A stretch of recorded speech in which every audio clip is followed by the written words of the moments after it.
The perfect Yorkshire puddings. So I'm using a wine glass, but you can actually use any glass because it's the ratio you want. So you just obviously fill your glass up with plain flour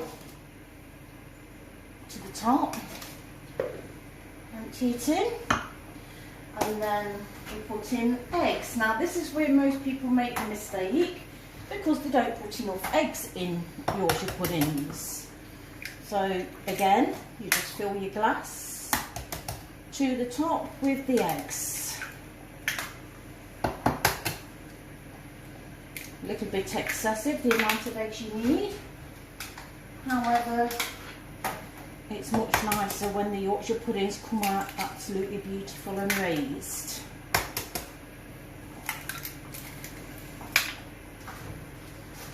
And the eggs keep coming.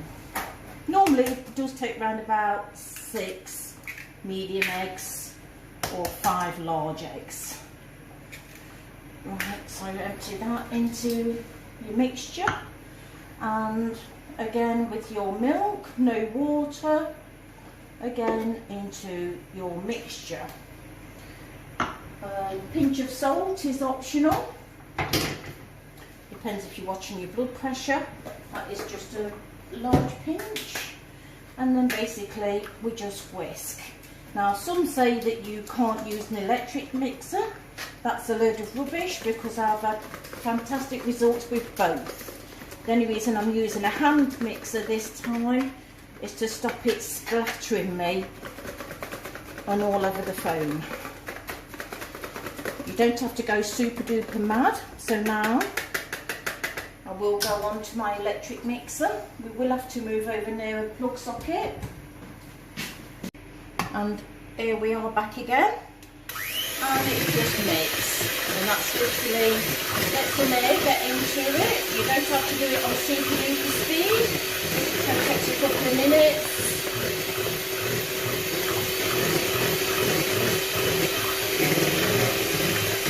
I think that looks well enough to me. This makes on average about 12 very, very large Yorkshire puddings. So transfer the mixture into a jug and pop into the fridge for about 20 to 25 minutes before cooking. Right, so another myth is as well that you need to skimp and use 1 teaspoon of oil for this, that and the other. If you want good Yorkshire puddings, you can be a little bit generous on the oil because the actual oil stays in the bottom of the pan after cooking. Right, so any cheap oil will do, preferably vegetable, and I pop that into the oven.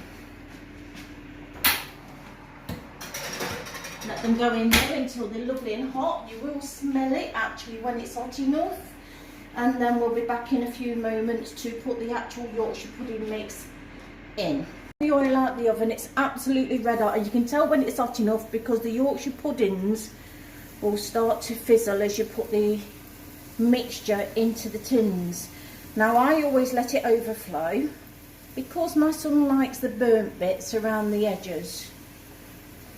Same as I said, this is a muffin tin, and it should make perfectly 12 Yorkshire puddings. I'll say, if you see, I am actually letting it overflow a little bit so my boy can have that. Right, so I'm going to pop them back into the oven. We'll be back in about 15 minutes so you can see the end result. See, the Yorkshire puddings are cooking nicely. They have risen quite a lot, and it's my fault. I've forgotten to take out the rack on the top shelf, so by the time they're done, I wouldn't be surprised if they didn't actually reach that shelf as well. We will come back when they're fully cooked, just so you can get a picture of how big these Yorkshire puddings actually are. And they'll also should be light and fluffy. So as you can see, these are the Yorkshire puddings done. I have to get them out like this so you can see roughly how big they are. Same as I say, with this recipe, I've never ever had bad Yorkshire puddings. So as you can see, they're quite light, quite fragile, and that is just literally one. That is just one Yorkshire pudding. enjoy.